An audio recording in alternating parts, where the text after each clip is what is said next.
우리 지난 시간에 이어서 오늘 교회 안에는 두 가지 모습이 있습니다. 세상적인 모습, 그다음에 영적인 모습. 그래서 우리가 다른 말로 표현한다면은 신적인 요소가 있고요. 하나님과 관계돼서 또 하나는 인간적인 요소가 있습니다. 신적인 요소라는 것은 교회가 그냥 자기들끼리의 어떤 모임이 아니라는 겁니다. 단순한 인간의 모임이 아니라 세상에서 볼 수 없는 그런 단체고요. 인간에 의해서 고안되지 않은 요소가 있는데 하나님의 말씀 그리고 예배, 다양한 은사들입니다. 이것은 하나님께서 주신 것이고 그리고 가르쳐 주신 겁니다. 그런데도 불구하고 교회는 세상에 속해 있기 때문에 여전히 인간적인 요소가 그 속에 담겨 있습니다.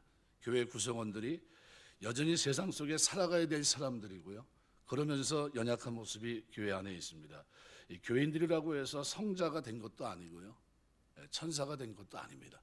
그래서 우리는 기대 이상의 모습을 기대하는데 기대 이하의 모습을 보여줄 때고 왕왕이 있습니다. 교회 다니는 사람이 왜 저 모양이야 라는 소리를 들을 때가 있거든요. 그 사람 구원 받은 사람이 맞아 이렇게 얘기하는 사람도 있어요. 그거는 하나님이 어떻게 해요? 섭리 가운데 깨닫게 하시면서 회개케 하시고 마침내 영화에 이르게 하실 줄 믿습니다. 그래서 하나님의 선택은 완벽합니다. 그래서 교회 구성원들이 세상에 살아가야 될 사람이고 그러다 보니까요 처음서부터 교회 안에서 이런 충돌이 있습니다. 세상의 옷을 입는 사람들, 세상의 언어로 말을 하고 또 직장 생활을 해야 되고 이 필요가 교회 안에서 같이 어떻게 공존하다 보니까 한쪽으로 치우칠 때가 있어요. 5대5가 되면 좋을 텐데 그것이 아니라 100대 0이 된다든가 이쪽으로 100이 되면 세속화된 거고요. 이쪽으로 100대 0이 되면 뭐가 됩니까? 신비주의가 된 거예요. 그래서 어느 쪽이 한쪽으로 치우치면 굉장히 곤란합니다. 그래서 쓸데없이 이단들이 주로 어떻게 해요? 이쪽으로 100대 0을 만들어놔요. 신비적인 요소로. 그래가지고 어떻게 가정도 무너지게 하고요. 사회생활도 그만두게 하고 말도 안 되는 그런 것들을 요구해 나갑니다. 이런 것들이 어디 균형이 있어야 됩니다. 균형, 신앙은. 그래서 교회가 신적인 요소가 지나치게 지배하면 신비주의적인 성향을 띠게 돼요. 교회가 또 인간적인 요소가 지나치게 지배하면 세속화됩니다. 세상과 잘 구별이 안 돼요. 이게 교회인지 세상인지 왜? 별 차이가 안 나니까. 이 교회는 그래서 항상 뭐가 있어야 되냐면 신앙은 긴장이 있어야 됩니다. 구원받았지만 세상을 살아가면서 지나치게 어떻게 해요? 신령한 모습으로 치우쳐서 살기보다도 세속화된 그죠? 그것도 어느 정도의 삶까지는 우리가 필요하다는 거죠. 결국 우리를 이 땅에 살아가는 동안 힘들게 하는 것은 이 두 가지 요소입니다. 세상과 하나님의 말씀입니다. 그래서 성도는 하나님의 방법으로 세상을 사는 방식을 끊임없이 내 삶에서 만들어내야 됩니다. 이것이 주님이 우리에게 요구하는 것인데요. 겉으로는 그리스도인인데 실제로는 믿지 않는 사람들의 방식으로 삶을 살고 있다면 그의 신앙은 이미 파손되어 있는 겁니다. 무너진 거예요.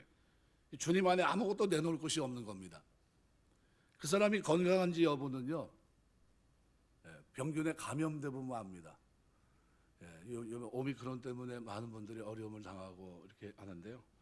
몸 안에 항체가 있는 사람은 이겨내더라고요. 우리 강도사님 보니까 걸려야 될 것 같은데 기침도 하고 하는데 항원 검사를 진작 우리 교회에서 제일 많이 했을 것 같아요. 제가 볼 때는. 옆에가 또 병원이라 자주 왔다 갔다 하면서 계속 하는데 아니래요. 병원 의사가 뭐라 그러냐면은 희한하대. 걸릴 것 같은데 안 걸린대요. 기침도 하고 똑같은 거 비슷한데 괜찮아요. 희한하대요. 지금까지 멀쩡해요. 그래서 조심해라. 너 앞으로 우리 다 끝난 다음에 너 혼자 걸리는 거 아니냐? 이랬는데 그래도 앞으로도 안 걸릴 것 같아요. 오히려 더 건강해진 것 같아요. 사람이 건강한지 여부는요. 병균에 감염돼 보면 압니다. 항체가 있는 사람은 이겨내요. 그런데 몸에 항체가 없는 사람은 감염되고 자리에 눕고 맙니다. 세상은 우리의 믿음을 시험해 보는 장입니다. 그래서 세상에서 세상의 방식을 쫓아가지 말고 믿음의 방식을 창조해내지 못한다고 한다면 이 사람의 신앙은 세상에 떠 내려가게끔 돼 있어요. 우리 요즘 레위기 말씀 새벽에 쭉 묵상하는데 물고기 같은 경우는 뭐가 있어야 됩니까? 비늘, 지느러미가 있어야 되는 겁니다. 비늘, 그죠? 비늘은 뭐 어떤 역할을 합니까? 세상의 죄악들이 내 속에 들어오는 걸 차단하는 하나님의 전신과 합주, 그죠? 구원의 두고 흉배, 진리의 허리띠, 평안의 복음에 예비한 신, 믿음의 방패, 성령의 건 말씀을 가지고 있는 그런 모습으로 비유할 수 있다면 지느러미 뭡니까? 위에서 푸름의 상을 향해서 충성하며 달려가는 모습. 이게 정한 거예요. 둘 중에 하나가 없으면 부정하다는 겁니다. 신앙생활이 그래서 뭐예요? 위에서 부르면 천국에 대한 소망을 가지지 않는 것도 부정한 거예요. 예. 그리고 또 이 땅에서 어떻게 죄 가운데 세속화돼 살아가는 것도 부정한 겁니다. 그럼 어떻게 살아야 됩니까? 말씀 중심으로 하늘에 대한 소망을 분명히 하고 살아야 돼요. 그런 은혜가 여러분에게 있게 되시길 주의 이름으로 축원합니다. 왜 그렇게 삽니까? 그러면 천국 가려고요? 그게 아니라요. 이미 천국 백성으로 그리스도의 십자가의 공로로 그렇게 삼아주셨기 때문이에요. 믿음을 선물로 주시고 은혜 가운데 있기 때문에 그렇게 사는 겁니다. 오늘 본문은 이제 앞으로 있게 될 7교회에 대한 말씀들을 하시기 전에, 그죠? 7 금초대, 그리고 그것을 붙들고 계신 하나님, 전능하신 하나님 예수님의 모습을 우리가 볼 수 있습니다. 오늘 이 본문을 통해서 한 3가지 정도 잠깐 생각하면서 은혜를 나누려고 합니다. 요한이 자기 뒤에서 나는 나팔 소리 같은 큰 음성을 들었어요.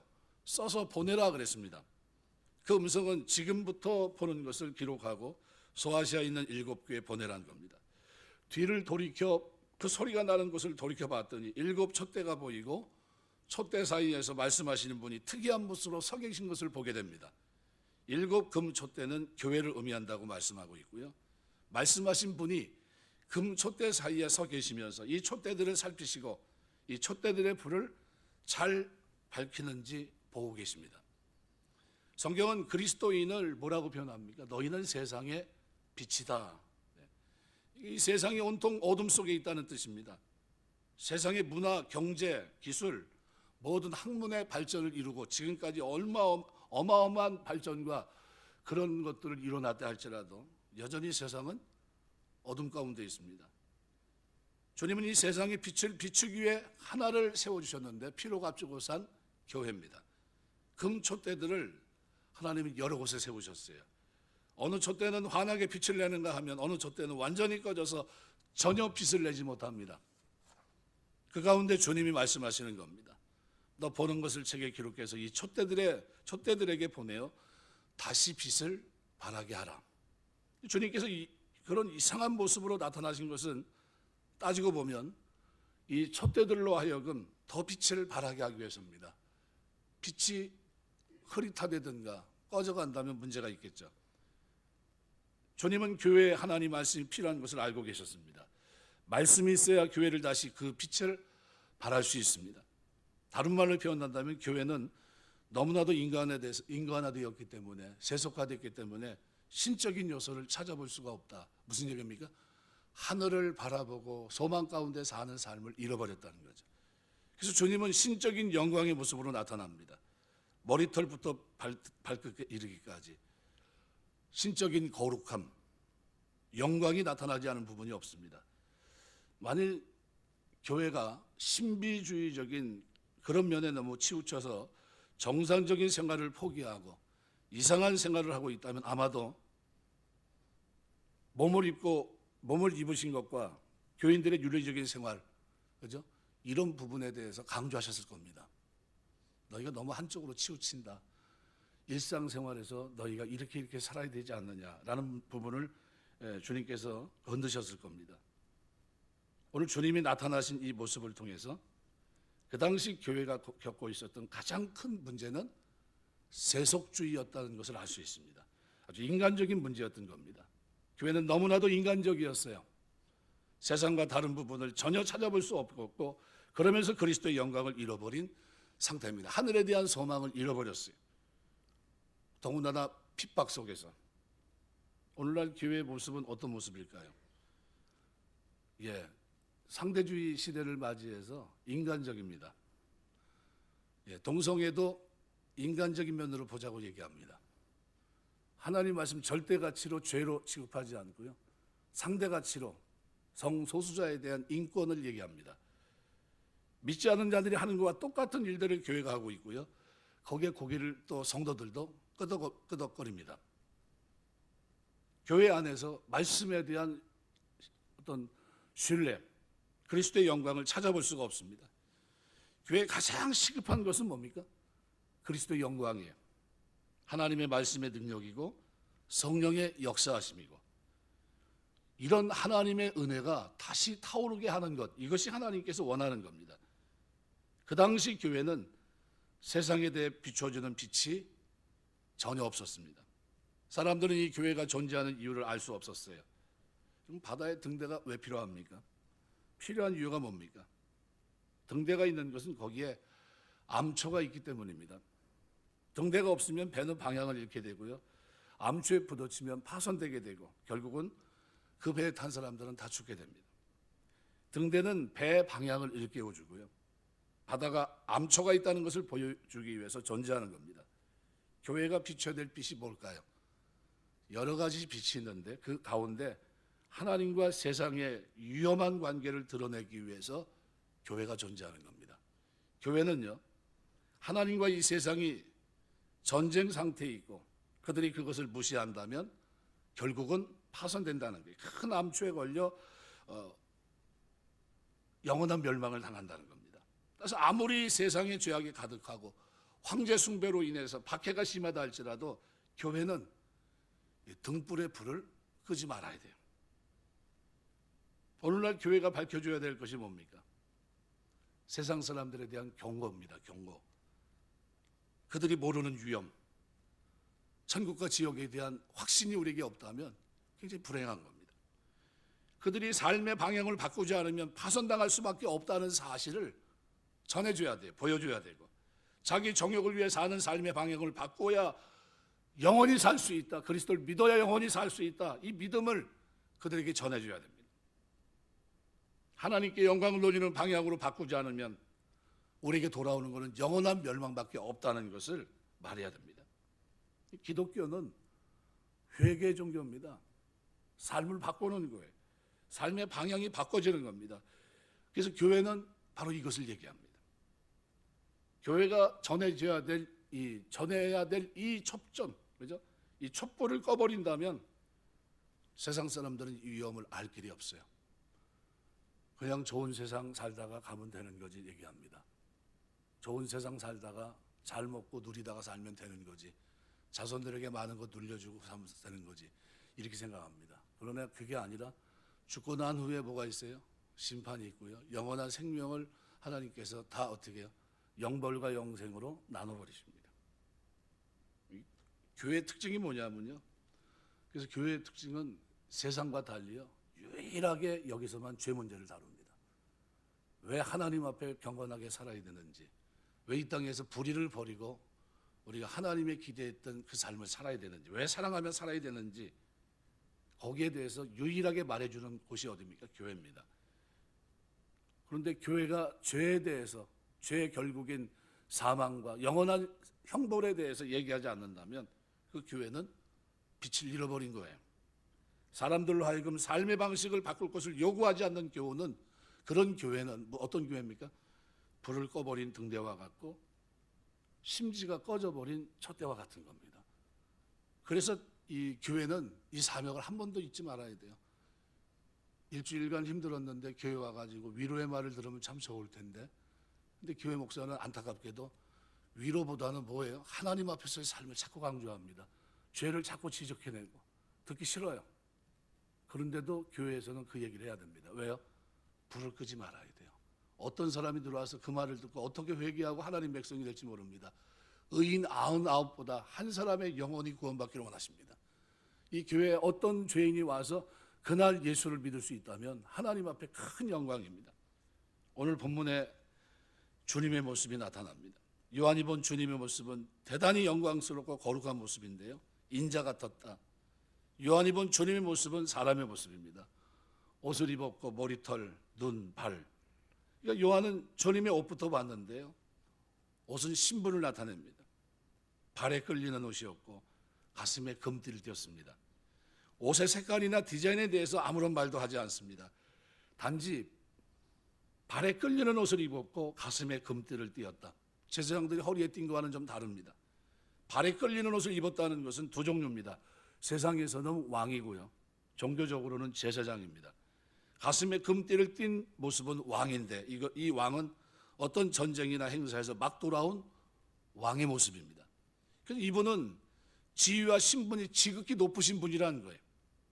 그는 지금 교회를 향해서 말씀을 하실 유일한 자격을 가지신 분입니다. 교회를 만드신 분이고 교회의 머리이시고 교회를 책임지시는 분입니다. 바로 예수님이에요. 그 어떤 누구도 개인적인 생각으로 교인을 비판할 수 없는데 왜요? 그것은 창조주 하나님 외에는 그렇게 얘기할 수 있는 사람이 없기 때문입니다. 교회는 주님의 것이에요. 피로 값주고 사신 하나님의 교회입니다. 근데 주님은 세상 사람과 달리 교회에 대해서 할 말을 하실 수 있습니다. 비판할 자격이 있으십니다. 교회를 심판할 주인이시기 때문입니다. 어떤 사람이 자기 아내에 대해서 이러쿵저러쿵 얘기하면 남편 되는 사람은 뭐라 그럽니까? 당신 아내 뭐 어쩌고 그러면 이 사람은 신경 쓰지 말라고, 사는 건 내가 사는데 네가 왜 그런 얘기를 뭐하러 하냐, 그렇게 걱정하지 말아라 얘기합니다. 그죠? 아내에 대해서 진정으로 말할 자격이 있는 사람은 누굽니까? 관계된 사람이에요. 그죠? 남편이든지 부모님이든지 그렇습니다. 발에 끌리는 옷을 입고 가슴에 금띠를 두른 이분은 교회를 심판할 자격과 능력이 있으신 분이고 교회는 이분의 말씀을 들어야 된다는 겁니다. 그래서 2장부터 주님은 교회들에게 말씀하시는 거예요. 그 영광의 모습으로. 신학자 가운데 에페스 브룩스 같은 사람은요, 그래서 1절, 5절, 13절 말씀을 통해서 선지자, 왕, 제사장으로서의 삼중직을 설명하고 있습니다. 1절에서는 예수 그리스도의 하나님의 계시를 받는 자로, 5절에서는 땅의 임금들의 머리로서, 13절에서는 대제사장의 옷을 입고 있는 자로 묘사합니다. 그래서 에페스 브룩스는 그러면서 이 모습을 설명하면서 뭐라고, 선지자, 왕, 제사장으로서 예수 그리스도의 삼중직을 드러낸 것으로 보고 있어요. 저도 거기에 동의합니다. 요한은 예수님의 이 영광스러운 이 발에 끌리는 옷을 봤고요. 두 번째로 본 것이 뭡니까? 머리털과 눈빛입니다. 서양에서 지금도 재판관의 흰 가발은 상징적으로 받아들여집니다. 아무리 젊은 법관도요, 재판을 할 때는 흰 가발을 써야 됩니다. 재판의 공정성, 이것을 상징하는 겁니다. 교회를 보시고 있는 주님의 모습은 무한히 자비로운 모습이 아닙니다. 재판관의 모습이에요. 그죠?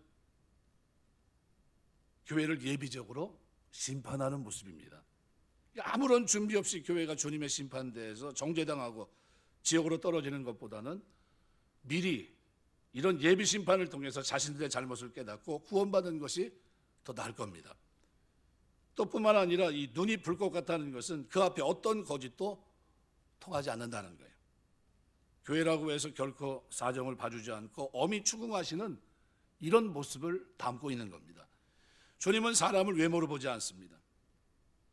사람은 외모로 보지만 주님은 사람을 외모로 보지 않고 그 사람의 직책, 영향력 이런 것도 전혀 관계가 없어요. 우리는 외모로 판단합니다. 그 사람의 직책이 거룩한 직책이면 그 사람도 거룩할 것으로 생각하고, 어떤 사람이나 교회가 미치는 영향력이 크면 주님도 그를 대단히 여길 것으로 생각을 합니다. 그러나 주님은 전혀 그렇지 않아요. 어떤 사람이 주님의 마음에 적합한 사람인지 아십니다. 주님 앞에 마음이 겸손하고 주님의 은혜를 사모하고 갈망하는 사람을 우리 주님은 사랑하십니다. 하나님께서는 사울이 영향력을 행사할 때 들판에서 양을 지키는 다윗을 보고 계셨어요. 사무엘은 이새의 집에 가서 형들의 외모를 보고 기름을 부으려고 했지만 하나님은 사무엘을 막으셨습니다. 하나님께서 사랑하는 자를 알고 계셨습니다. 뭘 향해? 중심을 다해 살아가는, 하나님을 경외하며 사는 그를 기억하셨습니다. 우리는 하나님이 모두를 사랑하신다는 것을 압니다. 그럼 그 말은 우리가 아무것도 내놓을 것이 없음에도 불구하고 우리 모두를 불쌍히 여기신다는 뜻이지, 하나님께서 모든 사람을 똑같이 대하신다 이런 뜻이 아닙니다. 이것은 공정하지 못해요. 똑같이 대한다면. 하나님이 진정으로 사랑하는 자가 따로 있습니다. 그리고 하나님께서 진정으로 사랑하시는 교회가 따로 있다는 뜻입니다. 본문에 보면 요한이 또 세 번째로 본 것이 있는데 발입니다. 번쩍번쩍 빛나는 주석발. 물론 뭐로 됐느냐, 금과 구리의 합금이다 주석이, 뭐 그런 얘기를 하는데 만일 그 발이 한번 밟히면 어떻게 될까요? 살아남을 자가 없는 힘있고 권세 있는 발입니다. 그의 음성은 많은 물소리 같았다. 한번 말씀하시면 아무도 핑계하거나 변명할 수 없는 권세 있는 말씀입니다. 이것은 모두 충성치 못한 교회에 대해서 주님이 그들을 어떻게 심판할 것인지를 보여주고 계시는 거예요. 그 모습 자체가. 주님 말씀을 거역한 교회들을 그의 책망 앞에 감히 아무런 변명도 하지 못할 그런 모습을 보여주고 있는 겁니다. 숨도 쉬지 못하고 그가 내리는 심판을 당하고 말 겁니다. 지금 사람들 앞에 큰 소리치고 잘난 체하지만 주석처럼 연단된 그분의 발 앞에, 많은 물소리 같은 그분의 음성 앞에 감히 한마디도 변명하지 못할 겁니다. 왜요? 우리 하나님은 감찰하시기 때문에 우리 마음속에 있는 생각까지도 켜켜이 쌓여있는 아무도 보지 못하는 그 생각까지도 감찰하시기 때문입니다. 그러면 주님이 오늘 본문에서 하시는 일이 도대체 뭐냐는 거예요. 왜 7교회 별을 붙들고서 교회들에게 이 말씀을 하라고 하신 건가? 이제 중요한 것은 주님이 지금 교회들을 통해서 어떤 일을 하고 계시냐 하는 겁니다. 오늘 16절에 보시면요, 7별이 있고 그의 입에서 좌우에 날성검이 나오고 그 얼굴은 해가 힘있게 비치는 것 같더라. 7별은 뭡니까? 7교회 목회자들입니다. 20절에 보면 7별은 7교회 사자다. 교회가 세속화됐을 때 나타나는 현상은요, 모든 것을 인간적인 수준으로 끌어내리는 거예요. 교회 안에서 하나님 말씀의 위치가 부정되는 겁니다. 우리 시대가 지금 어떤 시대일까요? 그런 시대예요. 하나님의 말씀 절대 신뢰하고 순종하고 충성하고 헌신해야 될 그 말씀 앞에 상대적인 가치를 가지고 사는 시대 평가절하시키고요. 누가 요즘 그렇게 살아? 이렇게 얘기합니다. 누가 하나님 말씀대로 사는 사람이 누가 있어? 이렇게 얘기합니다. 마치 누구 시대처럼요? 노아의 시대와 같으리라. 노아의 시대에 하나님 말씀을 신뢰하고 그렇게 방주를 짓고 있었는데 사람들은 어떻게 했어요? 조롱했습니다. 에이, 웃긴 소리야. 마지막 때 불심판이 예고돼 있지만요, 그 하나님 앞에서 진짜 마음을 다해서 이렇게 살아갈 사람들은 지극히 제한적이라는 거예요. 말씀을 부정합니다. 주님이 각 교회 말씀의 사자를 보내서 교회를 다스리시고 교회를 지키는 겁니다. 주님의 오른손에 7별이 있습니다. 교회 목회자를 붙들고 있고 주님이 지키고 계시다는 뜻입니다. 물론 그들이 주님 말씀을 거역할 때는 주님이 그 손으로 던지실 겁니다. 오늘날 가장 안타까운 것은 주님이 사람을 통해 말씀하신다는 사실을 믿지 않는 데 있어요. 목사님 저렇게 생각하면 안 되는데, 설교를 들으면서도요, 하나님 말씀의 절대 가치에 대해서 얘기하고 절대 신뢰해야 될, 순종해야 될 말씀에 대해 얘기하는데 속으로는 뭐라 하면, 아유, 누가 요즘 이렇게 삽니까? 이렇게 얘기해요. 이게 뭐예요? 들으면서 받아들이지 않는 겁니다. 사람을 통해 말씀하고 있다는 사실을 믿지 않아요.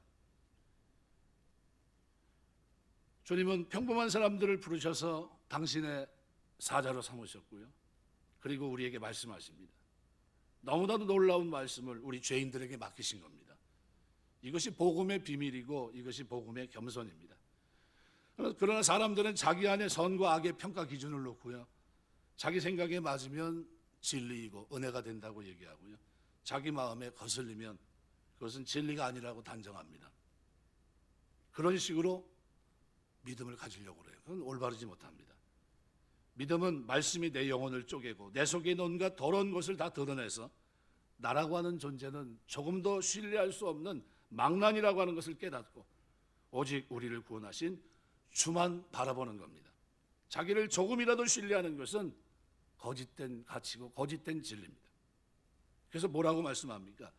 그 입에서 좌우에 날성검이 나오고 그 얼굴은 해가 힘있게 비치는 것 같다. 왜 이 말씀을 여기서 하고 계십니까? 이것은 교회의 말씀 선포의 중요성을 주님이 지지하고 깨닫게 하고 있다는 사실입니다.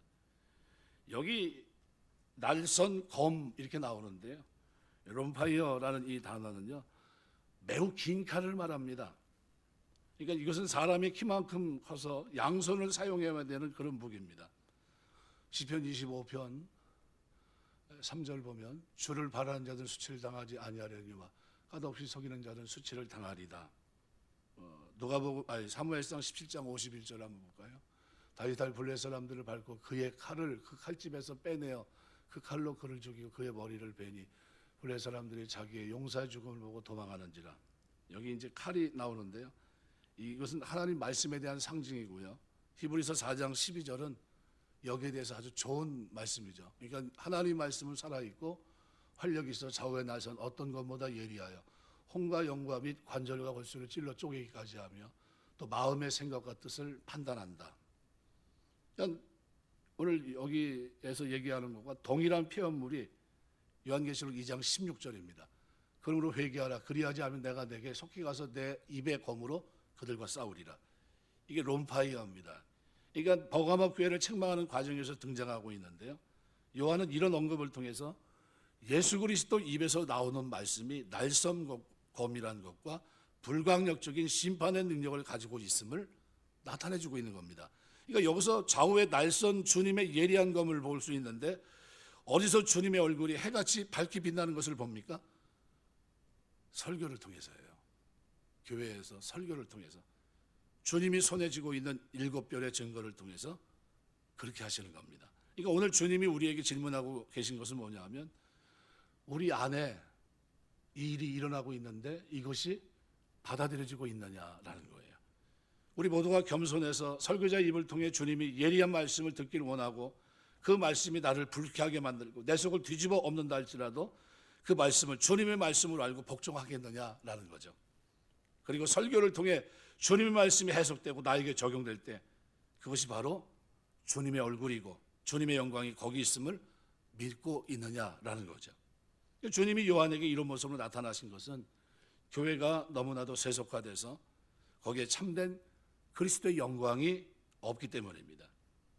주님이 교만한 교회를 심판하시기 위해 이런 모습으로 나타나신 거예요. 그래서 이 16절에 보면 그의 오른손에 7별이 있고 이렇게 표현하고 있는데요. 덱시아 케일이라는 이 단어는요. 오른손, 출애굽기 15장 6절에 보면 여호와의 주의 오른손의 권능으로 영광을 나타내시니이다. 여호와의 주의 오른손에 원수를 부수시나이다. 뭐 이렇게 되어 있는데요. 시편 17편 7절에도 보면 주께 피하는 자들을 그 일어나 치는 자들에게서 오른손으로 구원하시는 주여 주의 기이한 사랑을 나타내소서. 이 기이하다는 건 뭡니까? 애굽에서 10가지 기이한 일을 나타낼 때 했던 그거죠. 기이한 사랑, 그죠? 이걸 얘기합니다. 또 시편 21편 8절 보면 내 손이 왕의 손이 왕의 모든 원수들을 찾아내며 왕의 오른손이 왕을 미워하는 자들을 찾아내리이다. 네. 그러니까 히브리인들 그 사유 구조 속에는요. 오른손은 상징적으로 권능과 능력을 상징합니다. 시편 20편 6절 같은 데도 보면 여호와께 자기에게 기름 부음 받은 자를 구원하시는 줄 이제 내가 아노니 그의 오른손에 구원하는 힘으로 그의 거룩한 하늘에서 그에게 응답하시리로다. 44편 3절에도 보면요. 그들에게 자기 칼로 땅을 얻어 차지함이 아니요 그들의 팔이 그들을 구원함도 아니라 오직 주의 오른손과 주의 팔과 주의 얼굴을 빛으로 하셨으니 주께서 그들을 기뻐하신 까닭이니이다. 그 능력과 권능의 손에 들려있는 것이 뭡니까? 그 오른손에 들려있는 게 7별이에요. 그러니까 20절은 7교회의 사자라고 그랬어요. 그 별은. 그러니까 오늘 본문의 표현은 예수님께서 자신의 몸인 교회를 완벽하게 지키고 보호하신다는 의미입니다. 이런 지킴과 보호가 그의 오른손으로 이루어진다는 점은 어떤 환난에도 불구하고 교회가 안전할 것을 웅변적으로 시사하고요. 그 7교회 붙들고 있는 그 사자들을 통해서 뭐를 하게 하십니까? 세상이 알지 못하는 그들만이 그저 하나님이 말하고자 했던 그 빛을 비추게 하시는 거예요. 죄를 깨닫게 하는 그 사역을 누굴 통해서요? 교회를 통해서 하는 겁니다. 그래서 그 오른손으로 이루어진다는 점은 어떤 환난에도 불구하고 교회가 이 일을 해야 된다는 거예요. 이 일을 반드시 해야 된다는 겁니다. 아시아 7교회뿐만 아니라 그 교회가 상징하는 지상의 모든 교회는 예수 그리스도 오른손에 붙들려 안전하게 보호받는 것뿐만 아니라 예수님의 오른손 능력의 손에 붙들림 받아서 어떻게 해요? 하나님의 손에 있다는 사실을 인식하고 어떻게 해요? 하나님의 뜻대로 해야 될 말을 해야 된다는 겁니다. 요한복음 10장 28절 보면 내가 저희에게 영생을 주노니 영원히 멸망치 아니할 터이요 또 저희를 내 손에서 빼앗을 자가 없으리라. 그 능력의 손에서 빼앗을 자가 없어요.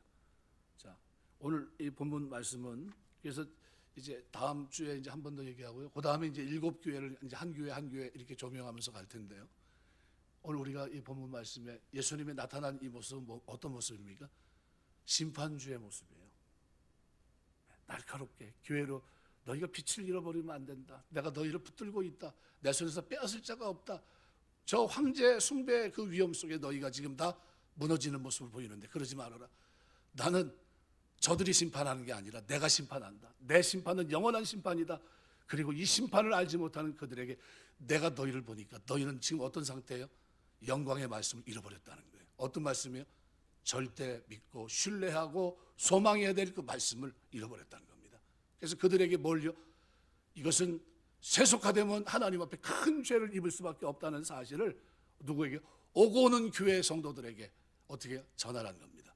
그리고 오고 있는 많은 사람들에게 이 메시지를 전할 수 있도록 내가 7교회 사자들을 붙들고 그 불이 켜 있는지 꺼져 있는지 심지가 끄고 있고 않는지 그걸 어떻게 보겠다는 거예요. 그럼 우리 교회는 어떤 역할을 해야 됩니까? 오고 오는 시대 우리에게 주어진 시간 속에서 끊임없이 어떻게 해요? 이 교회 들어온 사람마다 마지막 때 뭐가 있다고요? 영원한 심판이 있음을 알려줘야 돼요.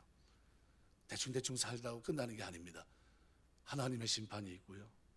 그 불꽃 같은 눈으로 감찰하신 그대로 하나님을 알지 못하는 그들은 영원한 멸망을 받습니다. 이것을 이 빛을 드러내야 될 곳이 어디입니까? 교회이고요. 바로 그것을 위해 우리는 전제합니다. 살아가는 동안. 그래서 예수님은 자기의 모습을 어떤 모습으로요? 그냥 세상 수준으로 쭉 내려와서 황제 앞에 굴복하고 있던 그들에게 다시 어떻게 해요? 수준을 끌어올려서 하나님 앞에서 생각하고 하나님 앞에서 판단하고 하나님 앞에서 결정하고 살아갈 수 있는 믿음의 고백을 할 수 있는 그 위치까지 그들을 끌어올리기 위해서 영광의 모습으로 오신 겁니다. 불꽃 같은 눈을 주석을 가지고 그죠? 그 모습이 오늘 본문의 모습이에요. 그 촛대사의 인자 같은 이가 발을 끌리는 옷을 입고 가슴에 금띠를 띠고 그의 머리에 털에 희기가 흰 양털 같고 눈 같으며 눈은 불꽃 같고 그의 발은 풀불에 단련한 빛난 주석 같고 그의 음성은 많은 물소리 같으며 오른손에 7뼈리 있고 그의 입에는 좌우에 날성검이 나오고 얼굴은 해가 힘있게 비치는 것 같더라. 이 모습을 보여주신 겁니다. 우리 신앙생활을 하면서 우리가 이 땅에서 해야 될 가장 아름다운 일은 뭡니까? 복음입니다. 믿지 않는 사람들에게 복음을 제시하는 거고요. 그리고 그들에게 우리가 신앙생활을 하면서 보여줄 것이 있는데 그것이 뭡니까? 신앙의 균형입니다. 균형. 한쪽으로 치우친 게 아니라 뭐예요? 세속화된 것도 아닌 그러면 세상 속에 살지만 여전히 하늘의 소망을 가지고 하나님 말씀 앞에 순종하며 사는 이 균형 있는 신앙의 삶을 가지고 우리는 이 땅을 살아내야 됩니다. 그것을 위해서 목회자들은 어떻게 해요? 끊임없이 성도들을 독려해야 되고요. 그 다음에 어떻게 해요? 아직도 이와 같은 영원한 파멸을 못 얻은 그들에게는 생명의 이 복음을 전해야 돼요. 예수 외에는 믿는 것 외에는 절대로 용서받을 수 없고 하나님 앞에 갈 수 없다는 사실을 얘기해야 되는 겁니다. 이 빛을 비추는 유일한 단체가 어디입니까? 교회예요. 당신이 회개하지 않으면 천국 갈 수 없습니다. 그것이 아니라 예수님의 공로를 믿지 않으면 당신은 절대로 천국 갈 수 없습니다. 죄 문제를 위해 주님이 2000년에 오셨고 그분을 믿는 믿음 안에서 구원이 우리에게 주어집니다. 이 복음을 전할 수밖에 없는 겁니다. 그래서 교회 구성원된 오늘 우리가 이 땅에 살아가는 동안 아직도 예수 믿지 않는 사람들에게 여러분 시간 나는 대로 복음을 전하게 되시길 주의 이름으로 축원합니다. 이게 우리의 사명이에요. 왜 저렇게 사느냐? 상대가치 시대에 사는 우리가 그런 상대주의 시대에 우리가 살고 있거든요. 그런데도 우리의 마음속에 뭐가 있어요? 절대가치인 하나님의 성경이 내 속에 있고 내 마음속에 새겨져 있고 나는 하늘에 대한 소망으로 분명하게 살고 있다. 난 믿음으로 사는 사람이다. 이게 분명해야 됩니다. 이 아름다운 신적인 영역이 신성한 영역이 저와 여러분에게 늘 살아있어서 세속화된 세상 속에 상대주의 세상 속에서 하나님의 자녀로서 하나님의 뜻을 이루는 데 쓰임받는 여러분 되시길 주의 이름으로 축원합니다. 기도하겠습니다.